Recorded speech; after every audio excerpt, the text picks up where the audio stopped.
Islamic scholars کے بیانات سننے کے لیے ہمارے آفیشیل چینل الرحمان ڈیجیٹل کو سبسکرائب کیجیے۔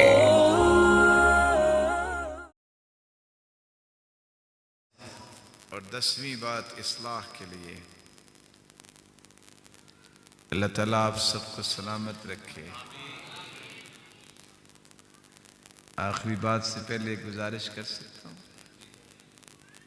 سب سے پہلے تو ادب سے گزارش ہے کہ آپ کو انتظار کرنا پڑا تو آپ مہربانی کر کے معاف کیجئے گا۔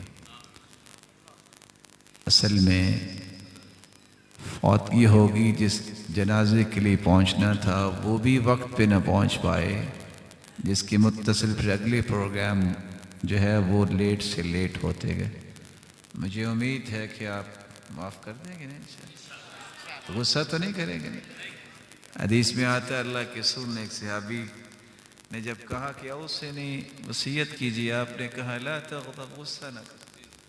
پھر پوچھا اور تیسری مرتبہ فرمایا لا تغضب ولک الجنہ، غصہ کرنا تم چھوڑ دو، میں جنت کی ضمانت دے دوں۔ اگر پھر بھی کسی کا غصہ نہ ٹھنڈا ہو تو پھر اٹھ کے وضو کر لے۔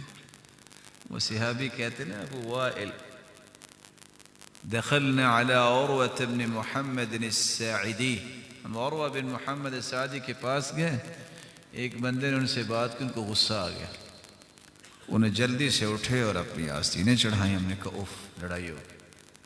دیکھا تو وضو کرنے لگے، ہم نے سوچا شاید پاک صاف ہو کے لڑیں گے۔ وضو کرنے کے بعد کہتے ہیں حدثنی ابی عن جدی عطیہ، مجھے میرے باپ نے میرے دادا عطیہ سے یہ روایت بیان کی ہے۔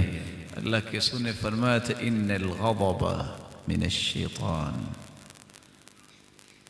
غصہ شیطان سے ہے، وَإِنَّ الشَّيْطَانَ خُلِقَ مِن نَار، اور شیطان کو اللہ نے آگ سے پیدا کیا، وَإِنَّمَا تُطْفَأُ النَّارُ بِالْمَاءِ، اور آگ پانی سے ٹھنڈی ہوتی ہے۔ غصہ ہے تو وضو کر لیا۔